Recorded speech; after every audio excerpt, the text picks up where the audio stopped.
Hola, los barcos no se hunden por el agua que los rodea, se hunden por el agua que entra en ellos.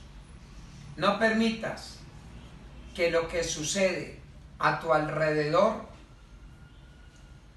se meta dentro de ti y te hunda.